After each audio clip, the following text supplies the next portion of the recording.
Yeah. Please begin. Okay. Thank you, Mr. Chairman, Co-Chairman Perkins, members of the committee. Again, I'm Corin Schmidt. I'm the Director of the Wyoming Department of Family Services. I'd like to introduce our team who is here. We have our administrative team, and then we also have some of our managers from the field, and I'm so happy that they're here. So I will start with them. They, of course, sat in the back row. First, we have Bonnie Volk. She is in the Western Crook and Campbell County areas. She runs the offices in those counties. Then we have Holly. Why did I just blank? I don't know why I did that. Holly Lebsack. She is Platte County, Goshen County, and Converse County. So she runs the offices in those areas.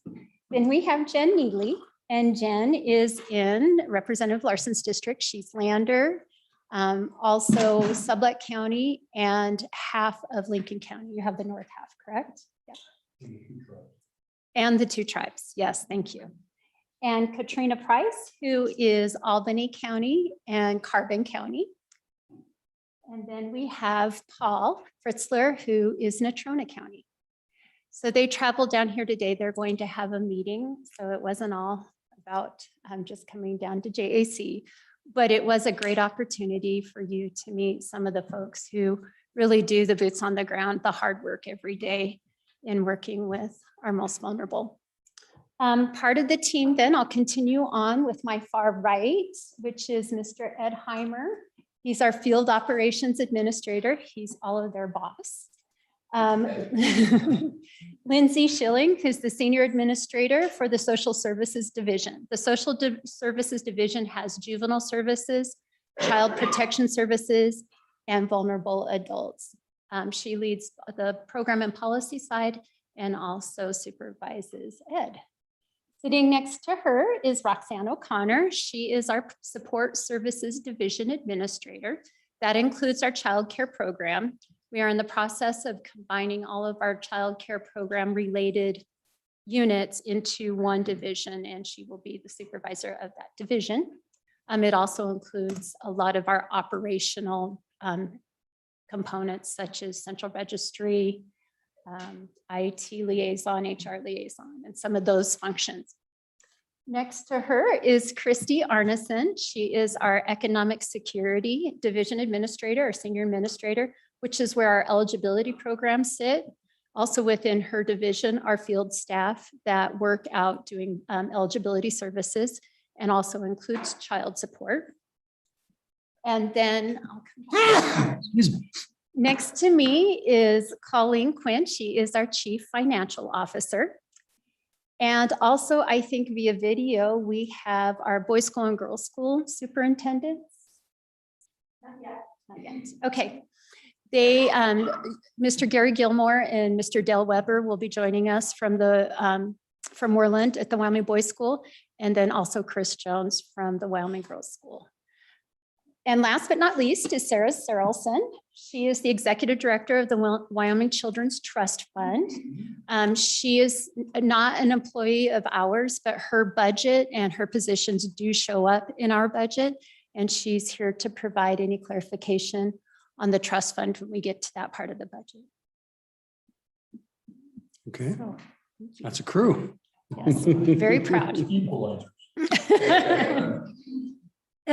So, Mr. Chairman, I was wanting to run kind of a quick agenda by you to see if it fits within what you were wanting today. I'll start with just a few housekeeping things and then give a very brief comment about our budget as a whole, and then move right into the exception request. I think it's through the exception request we have a lot of the conversation. So Corin, I think that'll work.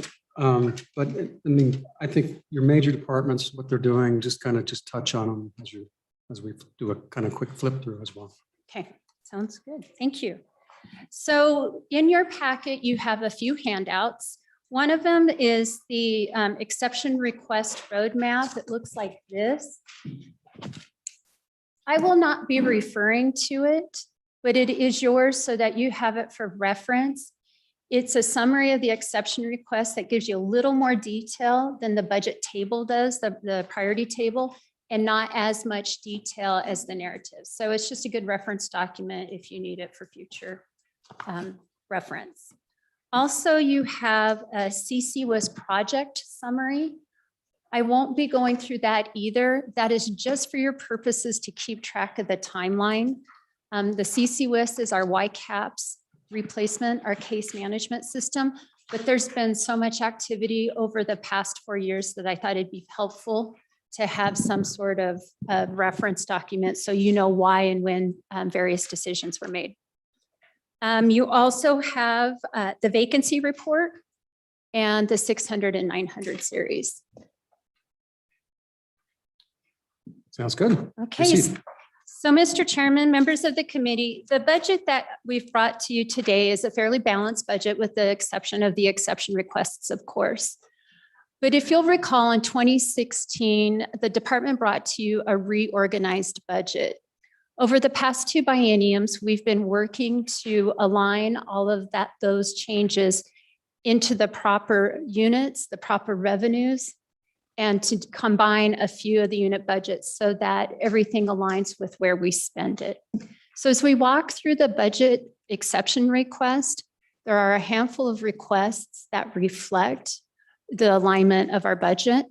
You'll also notice as we walk through the budget, there are the 2 combined budget units. So I'll hit on those more as we go. I do want to say that this has been a long time coming and we still have more work to do, but I believe that the leadership group has really aligned itself well with the programs they manage, the division units they manage, the budget units they manage, and it much better reflects the work of the agency. So with that, Mr. Chairman, we can move right into Budget Division 5700. Okay.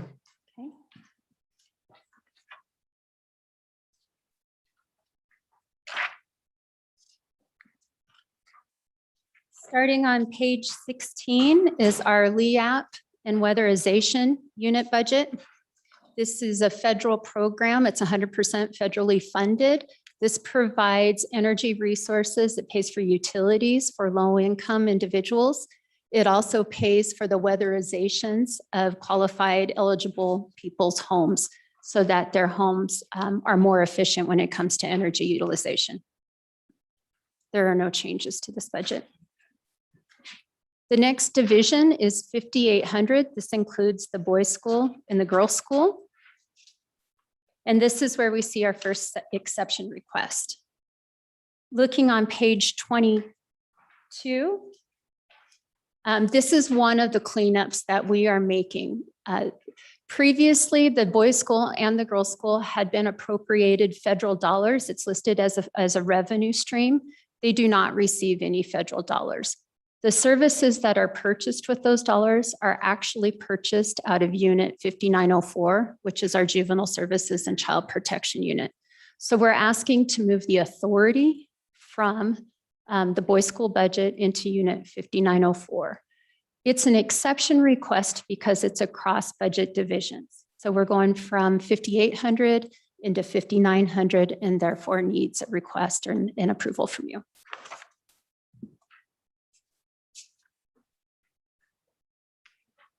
What's your population out there now? Our census is at the boys' school. Currently, it's 45. What's its capacity? Mr. Chairman, it's staffed for 60 to 70 youth. It's built for 100, but during the budget reductions, we did close a dorm and we have reduced staff. So the staffing now is about 60 to 70, even though there's 75 beds available in the 3 open dorms. Please, Representative Larson. So thank you, Director Schmidt. Going back to those reductions you had last year where you closed that 1 dorm, just curious if there's been, that's been okay, or has it had negative impacts on the population? Just update us if you would, please. Yes, Chairman Nicholas, Representative Larson. Yes, there have been impacts. However, it's really hard to sort out what's an impact of COVID and the restrictions of movement that we've had to place on the youth. We closed the school, so there was no transferring back and forth. We did education on the dorms, which for a bunch of 14, 15, 16-year-olds is pretty tough. We have seen increased incidents. There's just less flexibility, less space. So I think while COVID is somewhat responsible and just the difference in programming we had to take on, I also think just not having as much space is a factor. So Corin, by going to 45 individuals, how does that match up with economies of scale? I mean, is it right sized? How does it work, your staffing work with what you have to do? Chairman Nicholas, our staffing right now for the number of youth is appropriate. We are okay. We have been seeing now for the second year low placement rates across all of the facilities, private facilities and public facilities.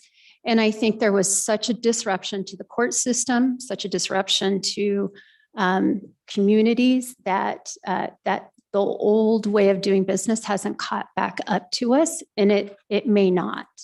But in terms of the 45 students compared to the staffing model, we are okay.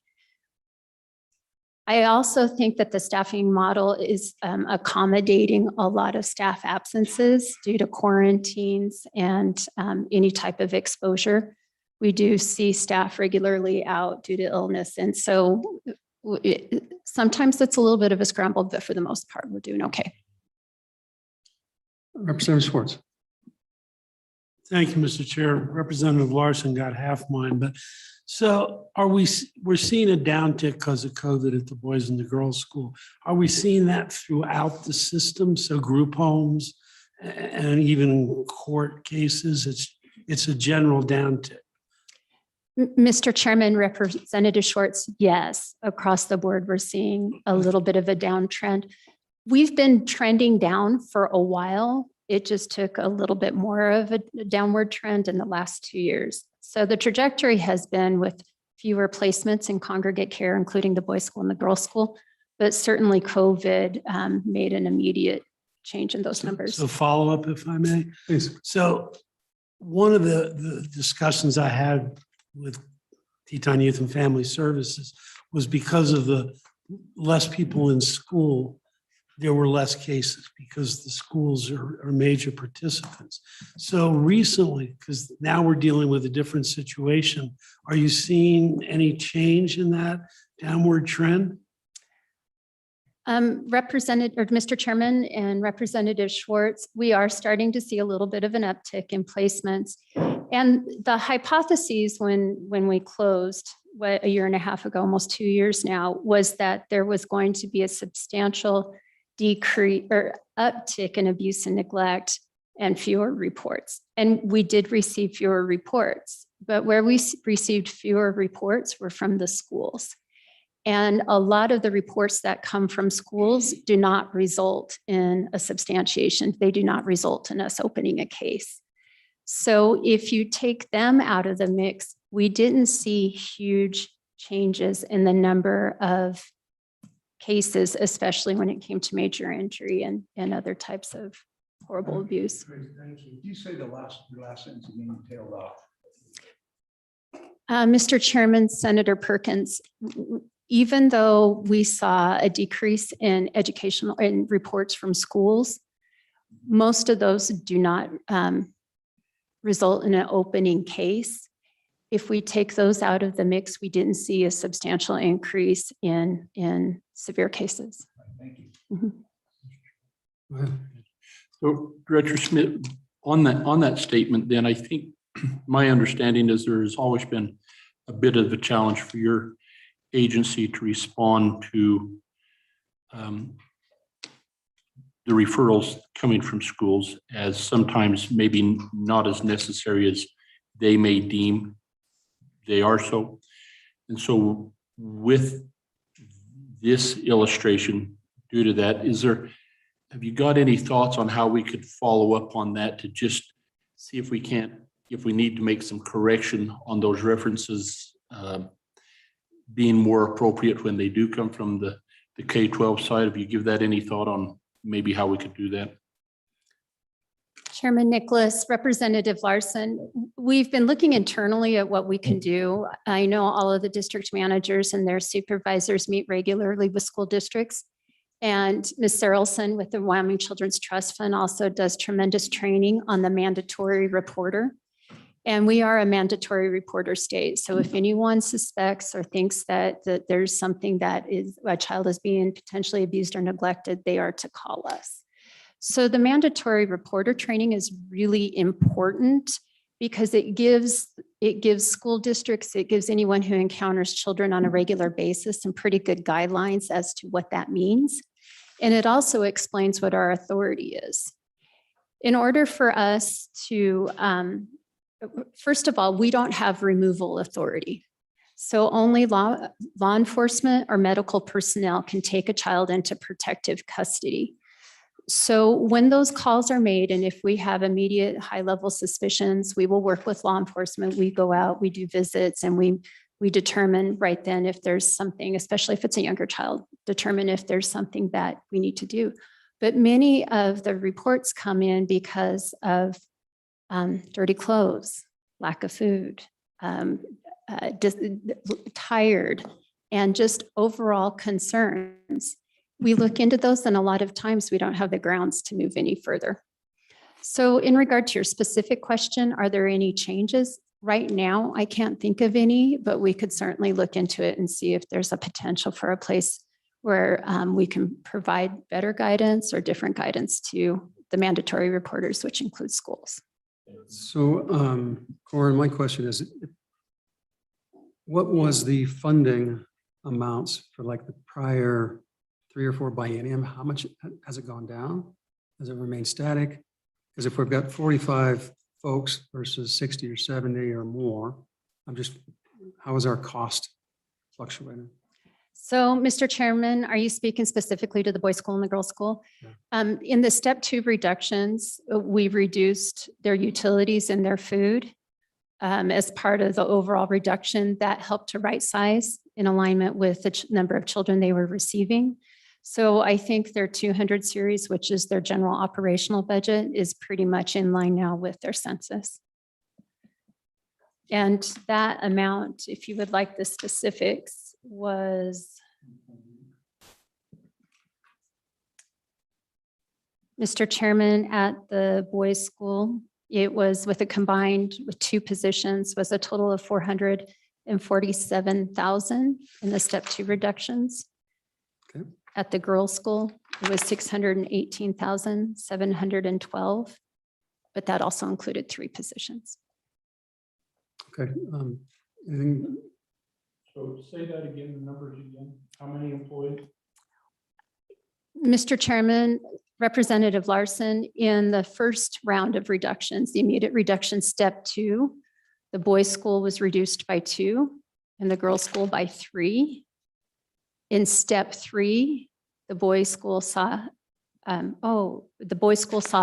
more position reductions for a total of 13. And the girls' school saw 6 more reductions for a total of 19. So those 13, so I heard you say like 400 some odd thousand in your narrative, which what I recall is those 13 operation reductions amount about 1.8. Yes, Mr. Chairman, Representative Larson, the total reduction between step 2 and step 3 at the boys' school was 1,820,992, and the girls' school was 2.8. Great. All right, please proceed. Okay, moving on to the girls' school. We do not have an exception request here. Page 27. No exception request, and a lot of the conversation that we just had applies to them as well.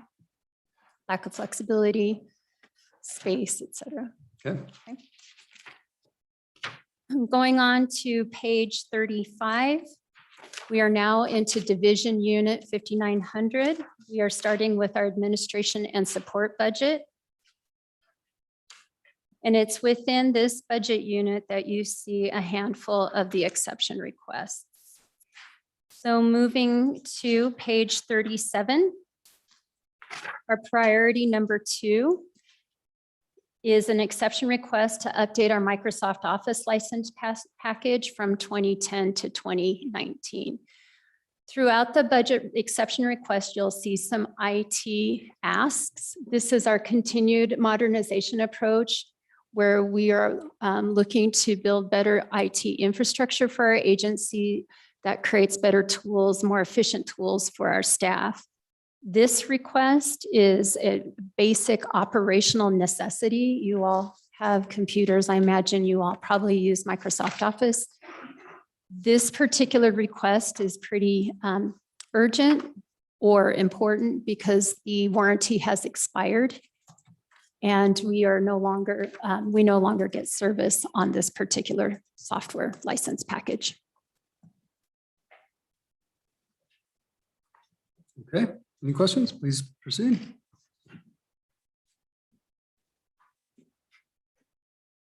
Okay, Mr. Chairman, moving on to page 39, the priority number 3, another exception request, cost allocation solution for federal funds. This is an ongoing project that was started a few years ago with efficiency dollars that we received from the governor and the budget office. What we had applied for and what we received was money to look at our public assistance cost allocation plan.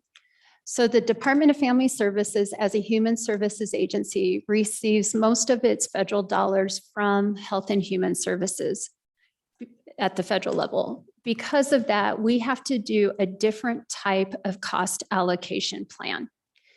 So the pay cap, correct? Public Assistance Cost Allocation Plan. The pay cap is something that we've done manually. It's been tracked really through an Excel spreadsheet.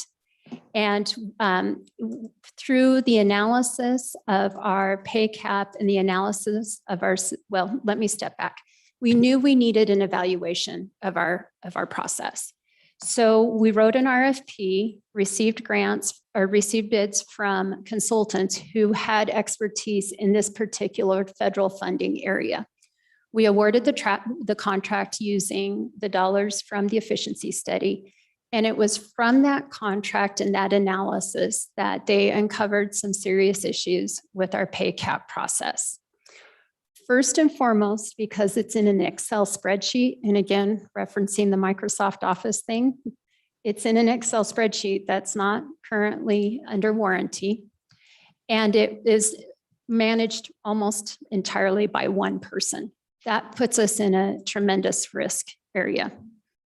So we immediately worked with them to set up a plan B in case there were anything to happen with the Excel worksheet or the employees. That was one of the first things that this contractor helped us do.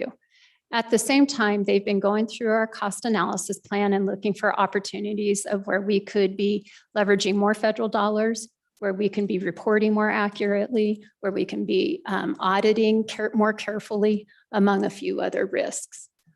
One of the main recommendations of that study was that we need some sort of electronic cost allocation program. We explored some preliminary options with the SAO's office to look at wolves.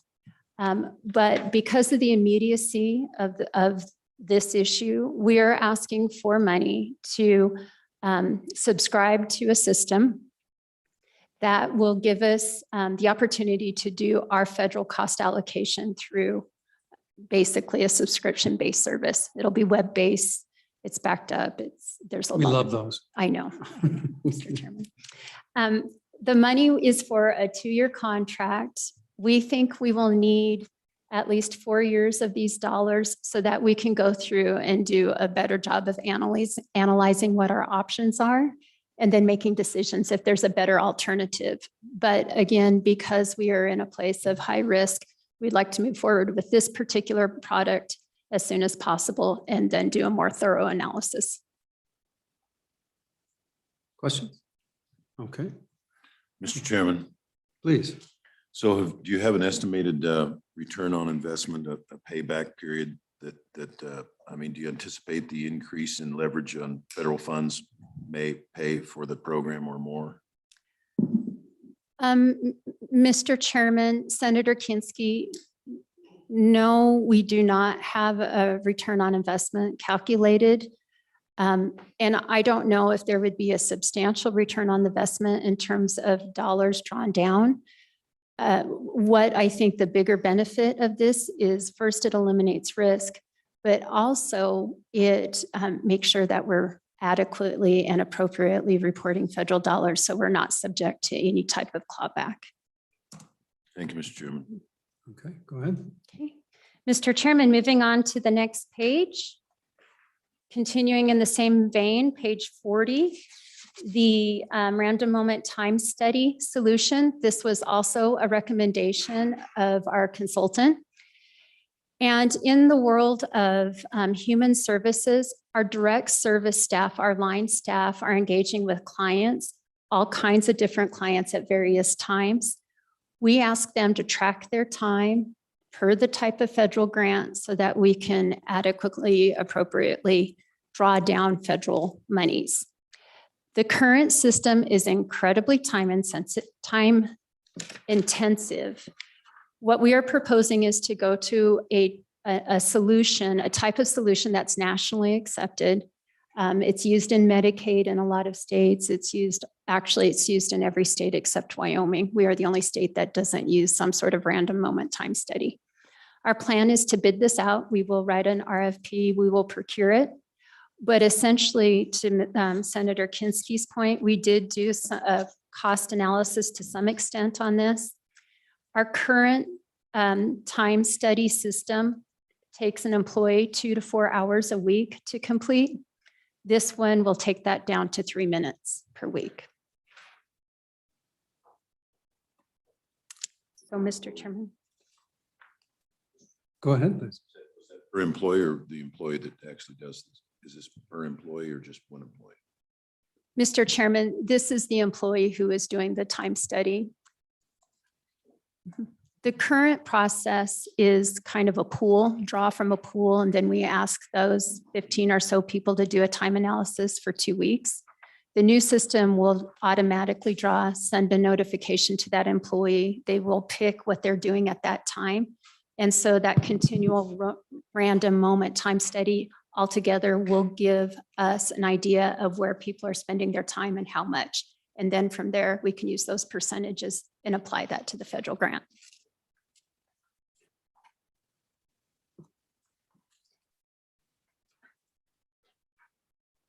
Moving on. Our next request is on page 40. And this is for the burial program.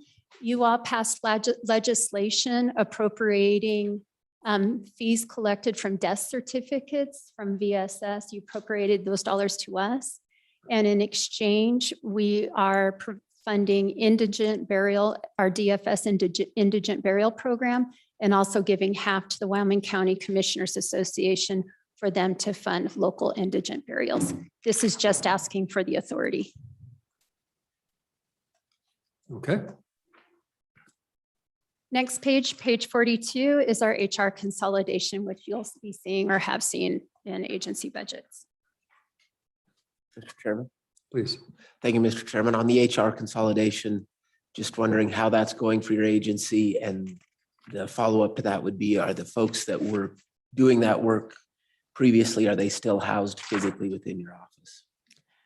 Mr. Chairman, Representative Walters, Director Cooley at the Department of Workforce Services, and I agreed that we would pilot a consolidated approach around HR. So between our two agencies, and they've recently added more agencies, we took what was our capacity, combined it with their capacity, and then HRD made the decisions about exactly how to staff that. And so with that, they've been able to provide coverage across the state. And that Department of Workforce Services also has employees located out in the state. And then as do we, so we can have more consistency between agencies as HR policies are applied across the field. It was a benefit for us in that there's further reach. Certainly, I think the honeymoon is over. Everything was really great, and now it's the hard work where we have to dig a little deeper to figure out where do we have the most need, where are we seeing the process is getting stuck, but that's just a matter of process and is bound to happen in any type of reorganization like this. Okay. And Mr. Chairman, Representative Walters, about who is still with us. We have an agreement right now at the boys' school and girls' school where they kind of co-HR. HRD does some of the responsibilities, the facilities do some of the responsibilities, but that's because how our positions were organized at the time. And then we have one HRD employee located in our office. Okay, go ahead. Okay, moving on to page 48. This is the first place where you see the elimination of a unit budget. This is 5902, Protective Services. We are moving it into 5904. This is kind of a legacy issue from the reorganization. We had two budgets for staff that primarily did the same thing, but there were employees listed in one and supports in another, and it just made sense to combine it.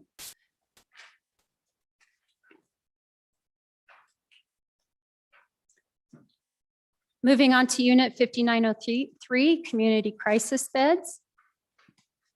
And on page 53, you have another exception request.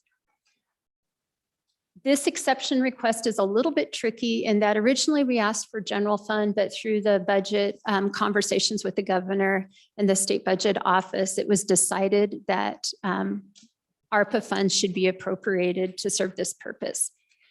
Crisis beds are a fixed price service for us. We purchase access. So what that means is during the course of the biennium, we make regular monthly payments based on a formula to the crisis bed providers throughout the state. In 2016 or so, the service was 100% general funded, but with budget reductions, half of that was replaced with federal funding, TANF funding, temporary assistance to needy families. So we have to manage on the back end, the dollars, the state general funds and the federal funds. So when we're paying for access, we receive a roster of youth served throughout the month. That roster tells us if the children served were TANF eligible. And if they were, then we spend TANF funds to reimburse that monthly payment. If there are no youth served or or the child is not TANF eligible, then we have to use general fund. Because of COVID and the decreased utilization of the beds, we spent our state general fund that's allocated for the full biennium in the first year of the biennium. So we are now almost out of state general fund.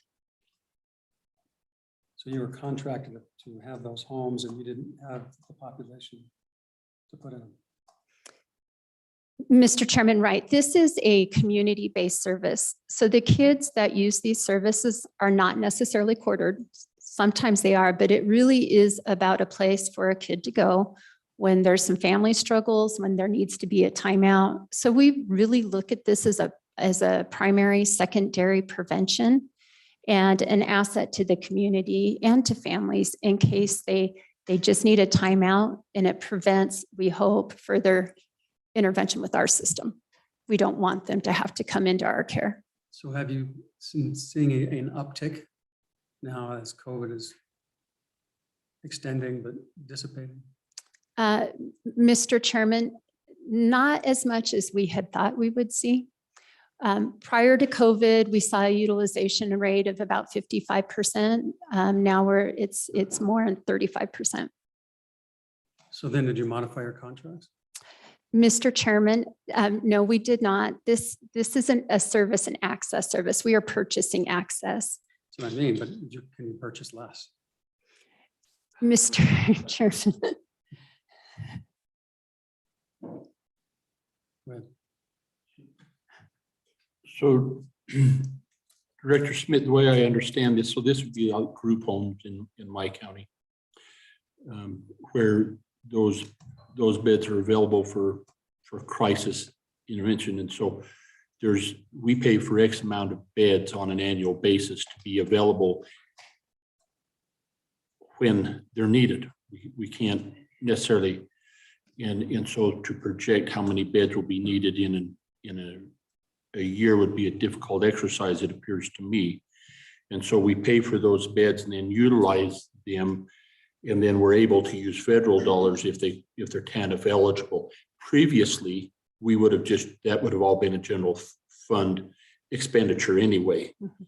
But because we've not been able to take advantage of the TANF, you're asking here to replace those with it. Now, if we take away beds, if we come in and say, well, we just don't need that many beds, then would it be a reasonable assumption then that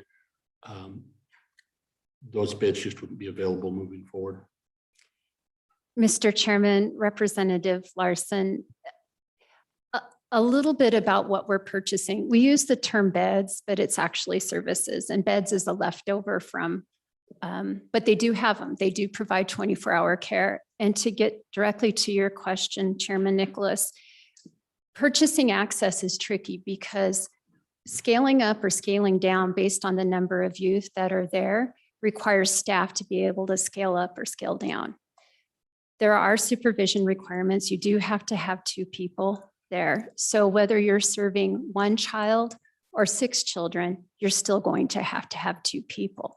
So if we reimburse only on a fee for service for 1 youth, they're not going to have enough money to be able to provide the service. So this is a place in Wyoming where we really are purchasing access because having the service available is more important than looking at trying to scale up and scale down all the time to accommodate 1 child or to accommodate 6. At any given time, there can be a placement of multiple children, and we are asking those providers to be able to take those children. Mr. Chairman? Go ahead. So let's go to page 54 and see if I understand this discussion correctly. So if you go to page 54 in the crisis community beds, you've got your estimate is that you'd have $6,900,000 in grants and aid payment in the coming biennium. You've got, with the standard budget request, you've got a little just under 3.8 million that's in general fund. That's the first money in, and then as those services are actually provided, then you can bill then the federal government to obtain reimbursement for those services in accordance with the federal rate. And so then I take it that as we look at the federal fund number on there, which is 3.125 million, that's the anticipated billing that you would have based on your past history, at least your estimate coming into this. And those 2 numbers together are how you pay for the almost $7 million in community crisis beds. That's how I understand the issue. Mr. Chairman, Senator Perkins, yes. That's And exactly so it. the million was you felt that you needed $1 million extra because you were worried about having enough capacity. Government recommended denial, so you're still left with, so you're back to your standard budget. That's where you believe you're at. That's where you're at with the government's recommendation. Mr. Chairman, Senator Perkins, not exactly. We're not asking for an additional $1 million. We have spent almost the full allocation of the general fund because we could not use TANF. And we don't believe that we will be able to use the remaining TANF money that we have to continue to provide services. So without the additional dollars, then we will have to turn youth away that are not TANF eligible. And Mr. Chairman, Senator Perkins, the governor is recommending that we use ARPA funds. So he didn't deny the request overall. He denied the general fund request and instead directed us towards the strike team and ARPA. Thank you for that correction. So which ARPA funds are you using or recommending?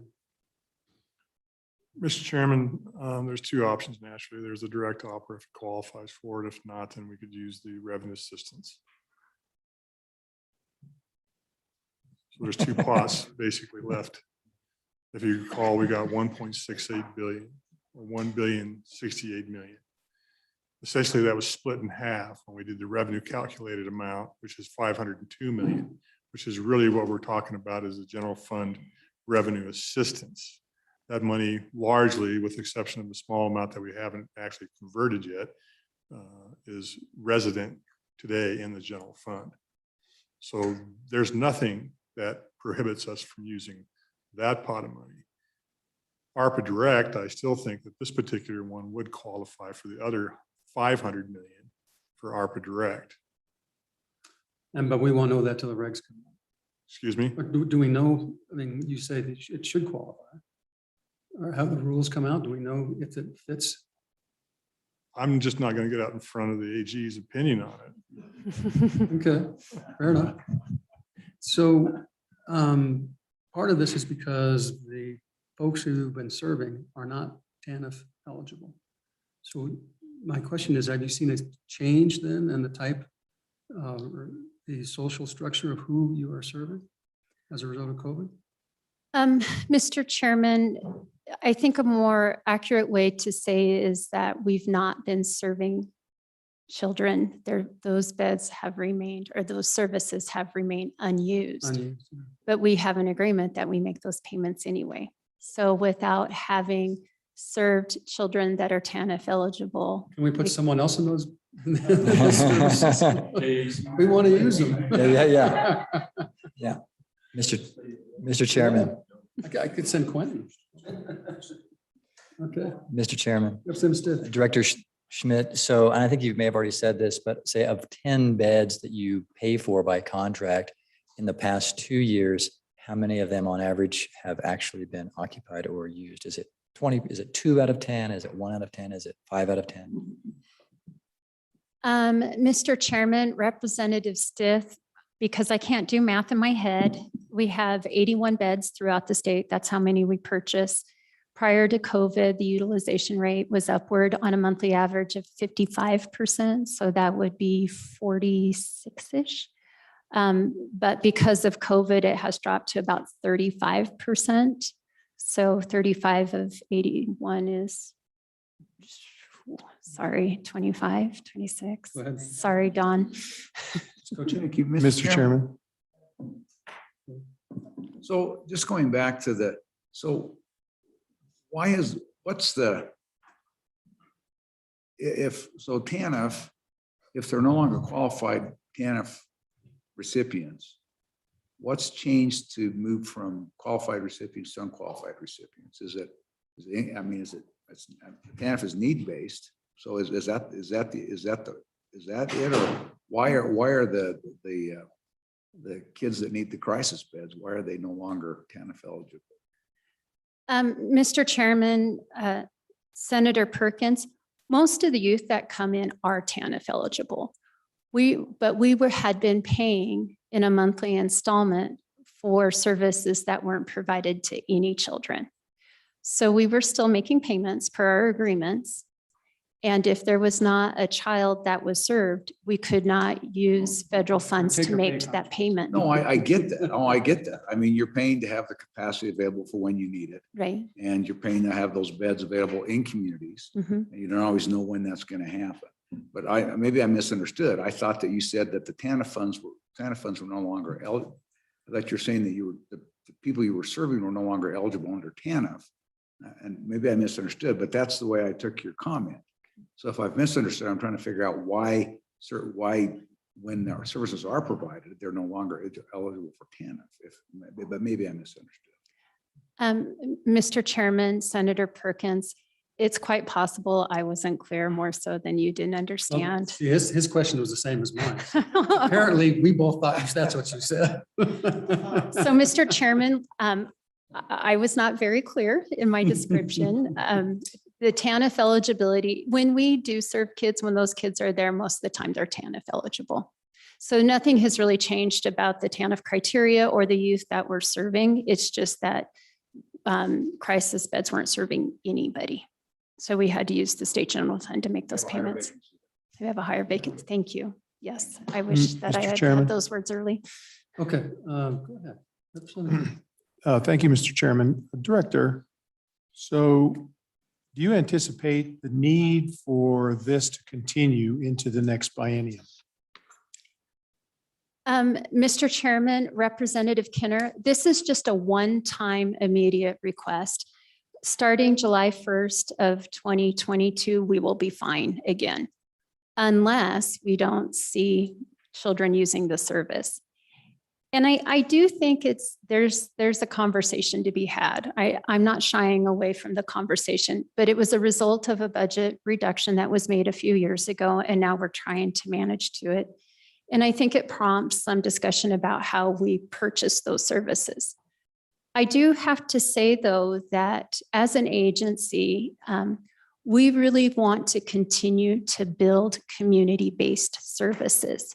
And this is one of the front lines of defense for us.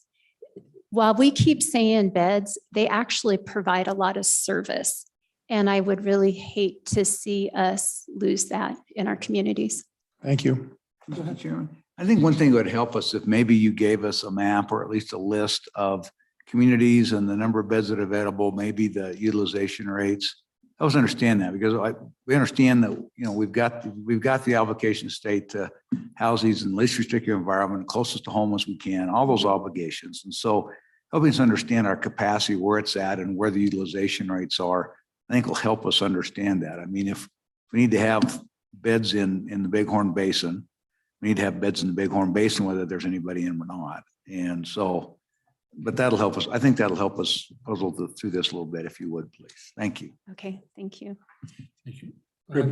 Representative Schmidt, or Representative Schmidt, Director Schmidt. So to follow up on Representative Kinner's, this exception request is effective immediately to help us through the remainder of this fiscal year. Correct. Representative Schwartz. Thank you, Mr. Chair. I want to go down a different rabbit hole. So do you keep data on why these kids are going to crisis shelter, like suicidal ideation or family crisis or?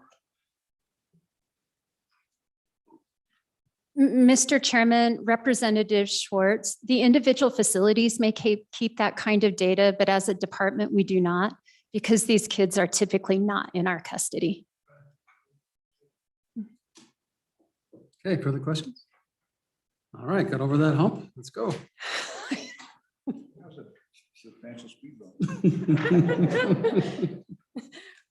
Mr. Chairman, members of the committee, thank you for humoring me on that. This is for whatever reason, this has been really tough to explain. So I hope we're all on the same page.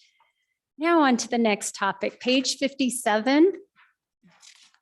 This is our YCAPS case management replacement request. We've had years of conversation about this request. Essentially, we're coming to you to ask for funding to replace our very antiquated case management system.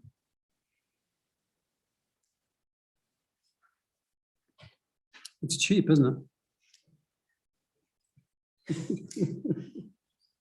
Mr. Chairman, it is not inexpensive. However, it's an incredible tool.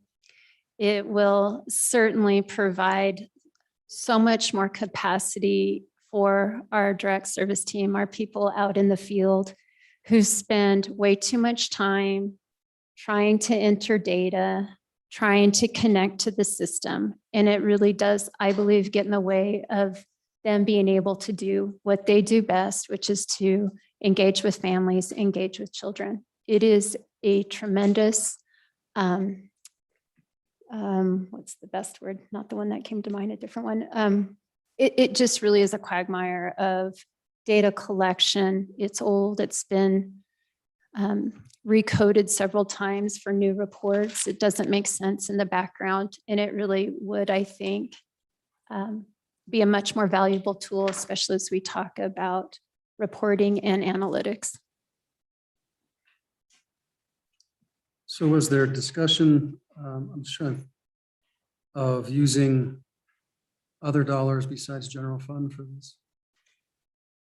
Mr. Chairman, there was, and we finally decided that this is so critical. We're so far down the path. We've got so many different processes that we completed from the very beginning by having an owner's rep on the project. This is really a kind of a shining star of an implementation of ERP, well, not an ERP system, but this YCAP system. So we just don't want to have this pushed around and lost in the shuffle or come down to a later conversation when we're on the bubble to fund it with something else, and the something else takes us off the bubble. So we're just really want to get this completed. So would this qualify for any of the ARPA funds? Mr. Chairman, it would qualify for the revenue assistance portions of the ARPA fund because that's just, you can Yeah. just treat those like general funds. That's general. When you start matching and start playing that, then you have the ARPA Direct challenge, which I don't think this would go ARPA Direct. Go ahead. Thank you, Mr. Chairman. And so Director Smith, if I recall correctly, you'd made this request a number of years ago and we was kind of getting into tight circumstances and we had this committee had all of these IT funding requests out and we called timeout.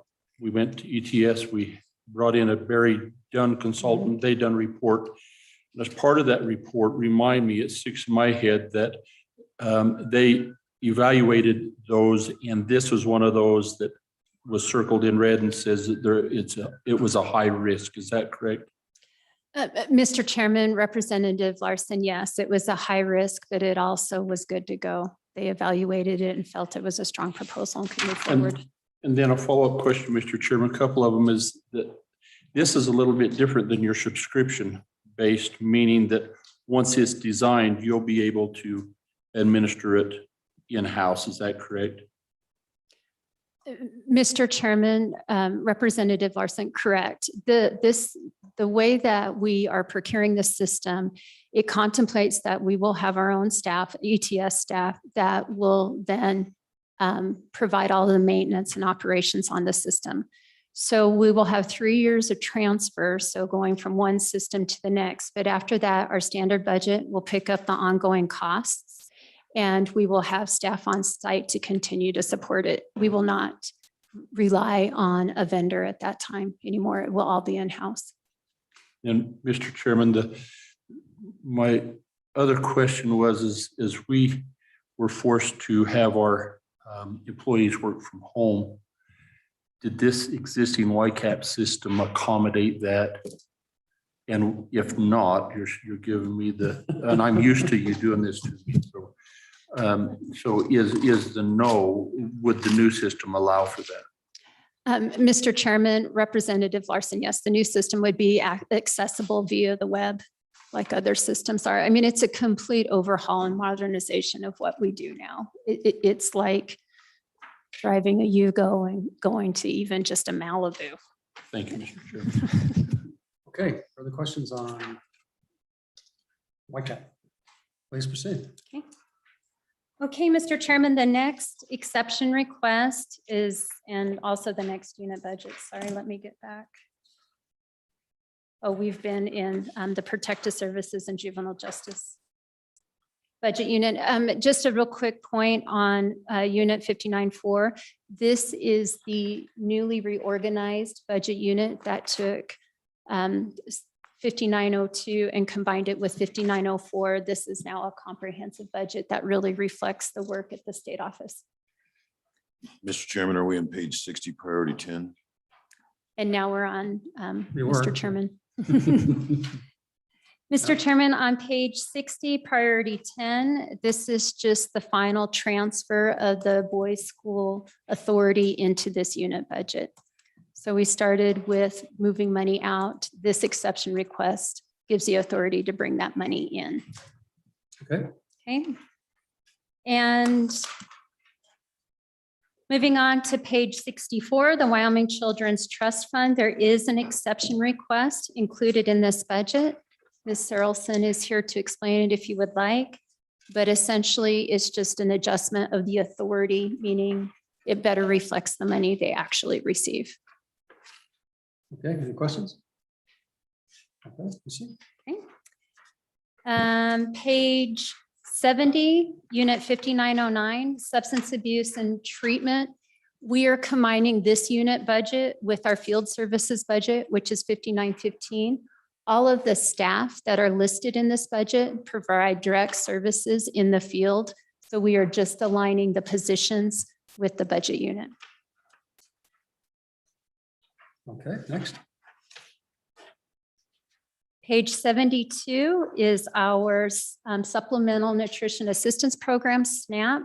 There are no exception requests in this budget unit. Page 76, 5911 is child support. There are no exception requests in this budget unit. Page 80, child care. There is an exception request in this budget. Page 81, priority number 8. Again, this is part of budget cleanup. We're adjusting the federal authority to more accurately reflect the amount of money we receive. It also reduces the need for B11s. Okay.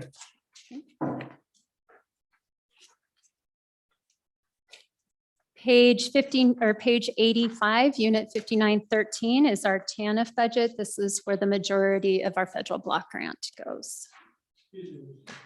Please. Can we go back to childcare for a second? Because so I'm looking at the 600 series and there was pretty significant monies, I think mostly CARES, that has gone out to support providers and parents.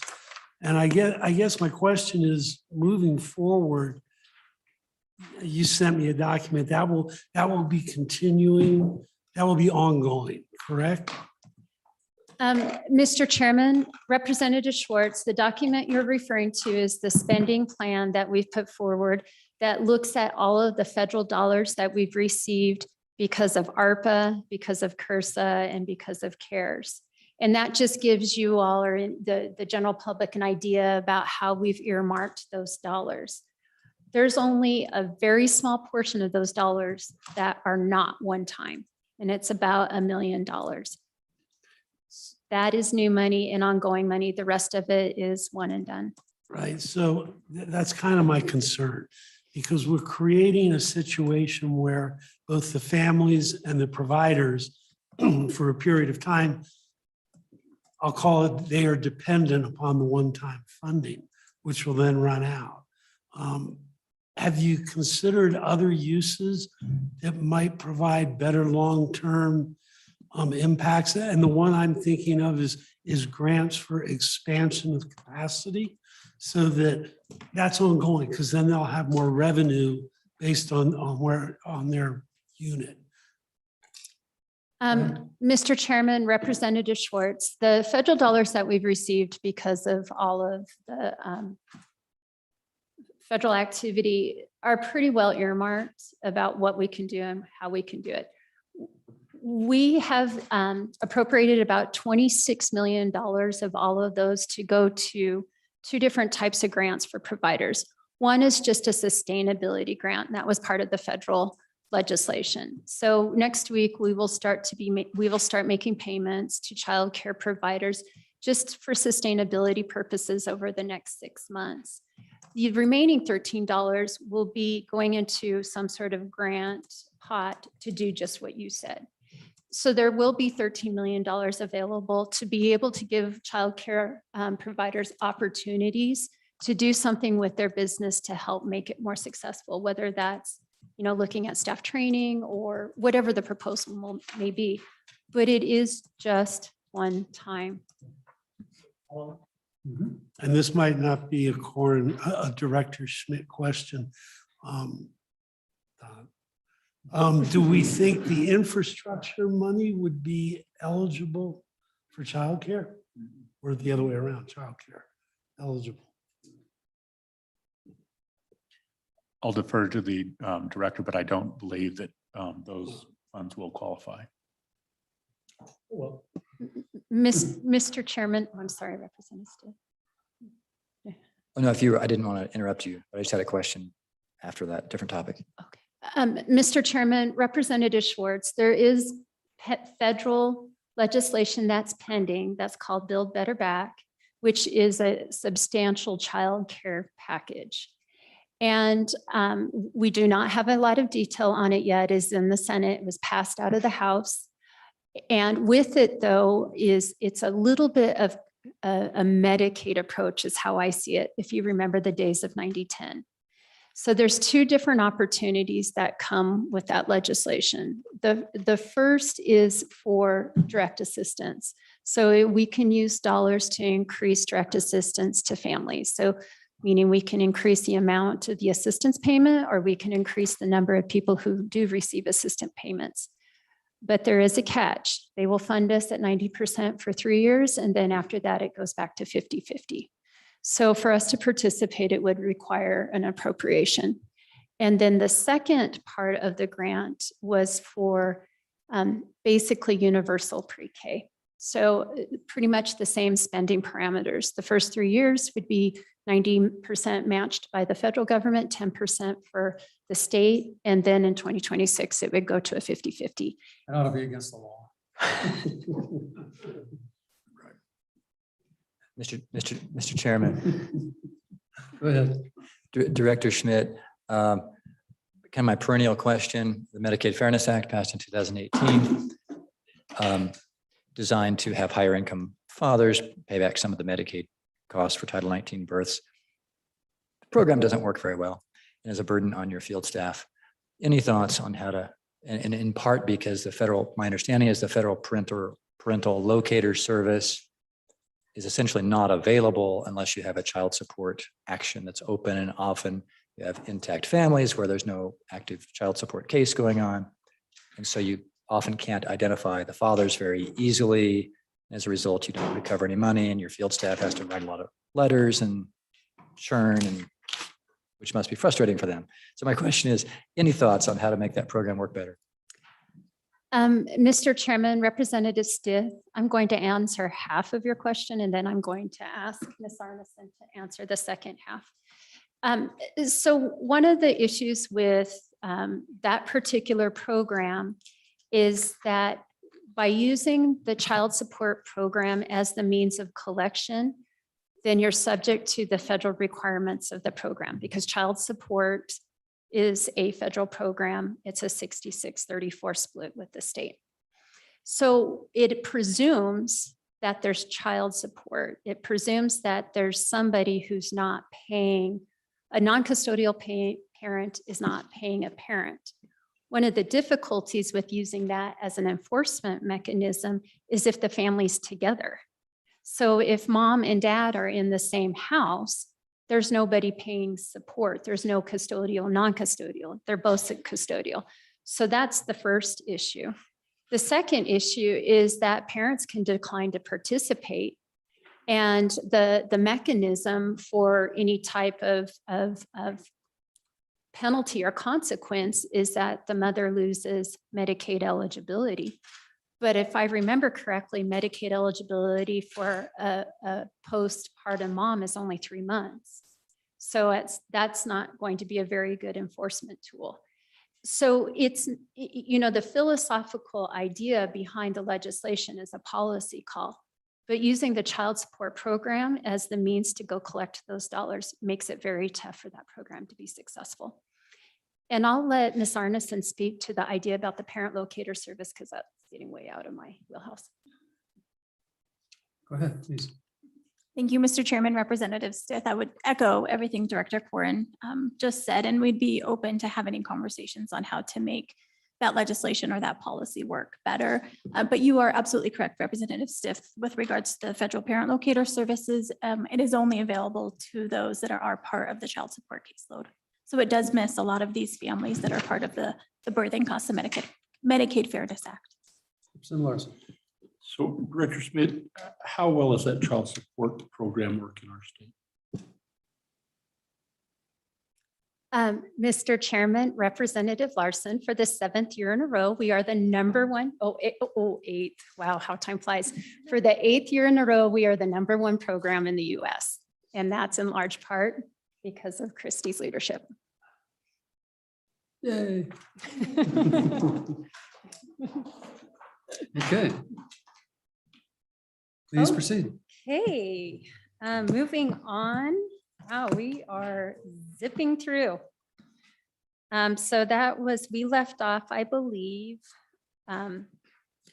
with the Tanf budget on page 85, we had no exception requests. Okay, go ahead.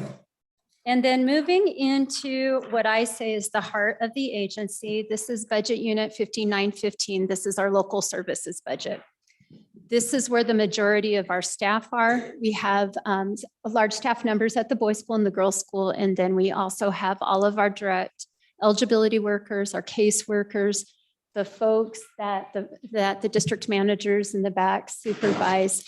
And this is really where the best work of the agency gets done. It's the hardest work. The jobs that many of these workers face are thankless, endless. But I want to make a comment about a question that Senator Guru had asked in a previous JAC hearing, where he wanted to know about culture. And it was an interesting question and one that's incredibly difficult to answer.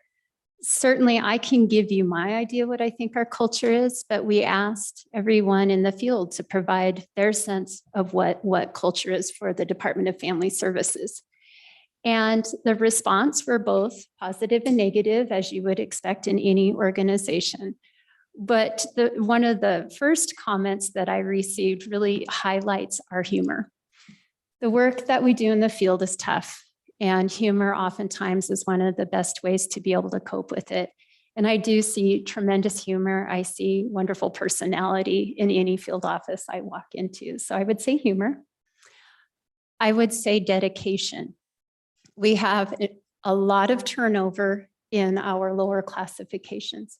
We do not have a lot of turnover at our supervisor, district manager level, and at the state level of program policy.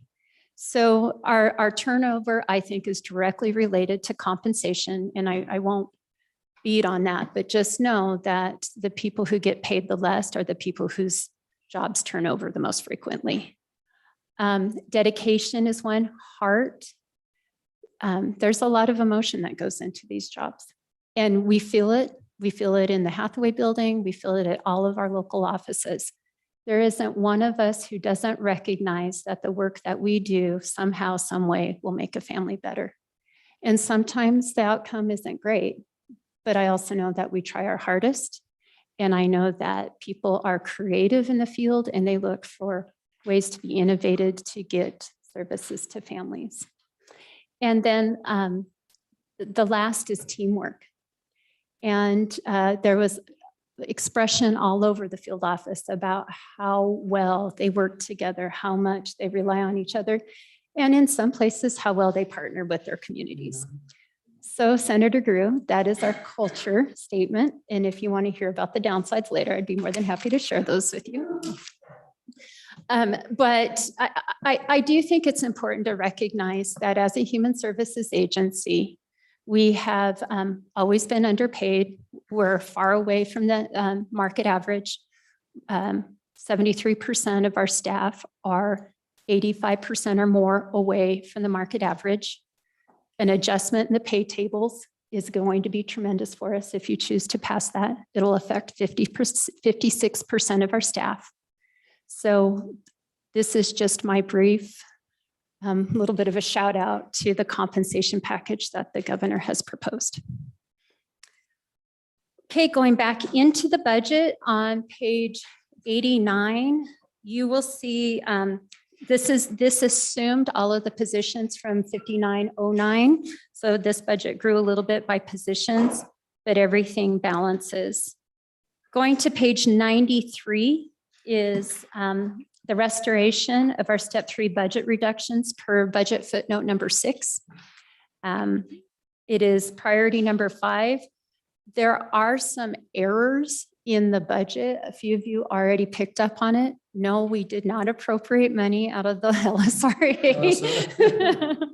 But there was some back and forth discussion in regard to what the budget footnote was telling us what to do. We did come to the conclusion it's general fund. We just didn't get the update made in the actual narrative. Mr. So- Chairman, Go ahead. Mr. Chairman, it's very clear if you go to page 96, column 2, you'll see that the base budget, when you left, you gave it the Department of Reserve in the amount of $384,558. It's zero now. If you look into the column 4 on page 95, you'll see that the $384,558 request is for general funds. That makes sense. Go ahead. Lloyd. If I may just recap last year, then those in the step 2 budget, we took 3% out of step 2, we took 3%. And then in the step 3, we were going to take another 3%.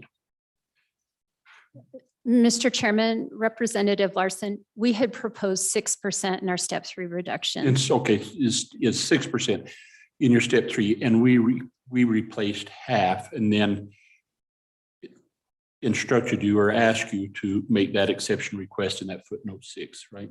Thank you for the clarification, because I was thinking it was over the step 2 and step 3, but it's just in the step 3, we reduced it by half. Yes, Mr. Chairman. Thank you. Representative Larson. So, Mr. Chairman, then to clarify, so all of the step 3 reduction would be gone if this is approved, correct? But the step 2 would still be in place? Mr. Chairman, Senator Kinski, step 2 is still in place. The original reduction of step 3 was 6%. This reinstates 50% so that the overall reduction would be 3%.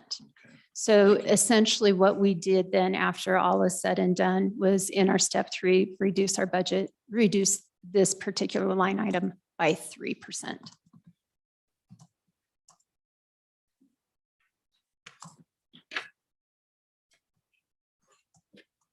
And Mr. Chairman, on to the last budget, Unit 5915. This is tribes, our last exception request.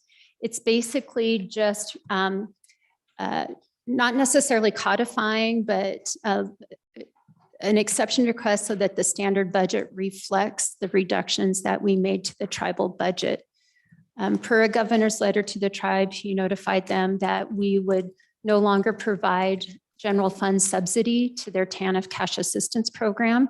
That reduction was actually made at the end of the middle of the biennium. So I've lost my years. The remaining dollars that were available were given to the tribes to help them become compliant with 4E so that they could bill 4E for their services. So the reduction wasn't officially taking place until this biennium, and that's what you see. Great. It worked. Anything else? Mr. Chairman, just one house cleaning item. If we go back to page 39, Senator Kinski, you asked what the return on the investment for the implementation of the cost allocation system. In 2016, the State Budget Department, in concert with the Department of Family Services, we studied this heavily. And what we came out to know was that we were not billing timely. So just the timeliness, not the risk abatement or the better use of federal funds, just predicated on getting the federal dollars back into the Wyoming's coffers. We estimated a biennial savings of $625,000. So the ROI is $625,000 just for the interest on the funds To this agency. to the state of Wyoming, because if we collect federal funds faster, the state benefits. Yeah, but Mr. Chairman, I apologize. But that 625 isn't across all agencies, No, Just- Mr. Yeah, generated from cost savings.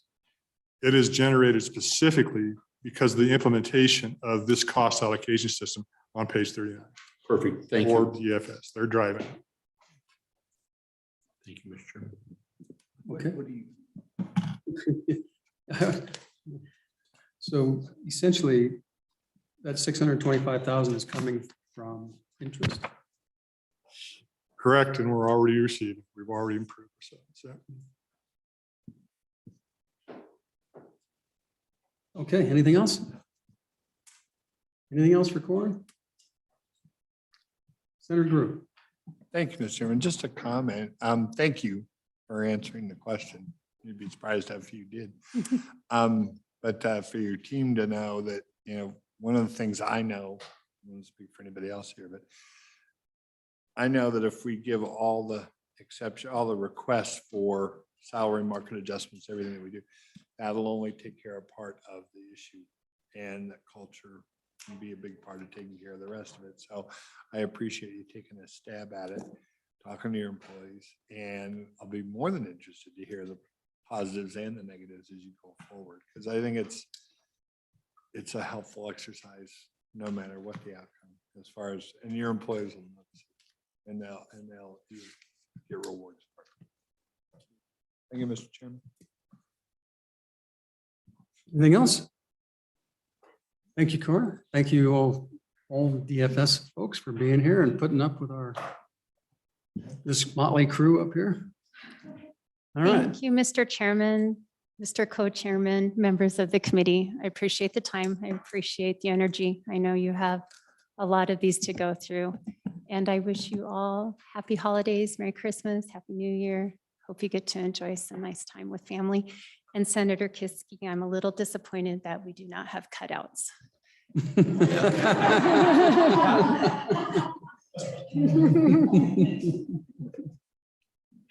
Okay, Don, where are we? Mr. Chairman, that's all of the agencies that you have scheduled for today. Looking forward and based on conversations with the chairs and for your planning, I will email the members of this. Nonetheless, I believe the direction is to move a number of the January agencies Can you get on your into mic, next week. Mike a little better? I can't quite hear you. Yeah, excuse me.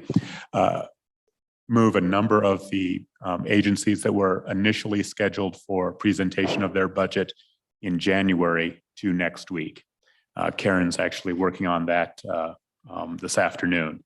So we will send out a new schedule to you. As a result of those shifts and the pace at which JAC is proceeding through the budgets, I believe the chairs have indicated you will not convene on Monday, January 10th, and will convene first on Tuesday, January 11th. That's another ski day for Representative Schwartz.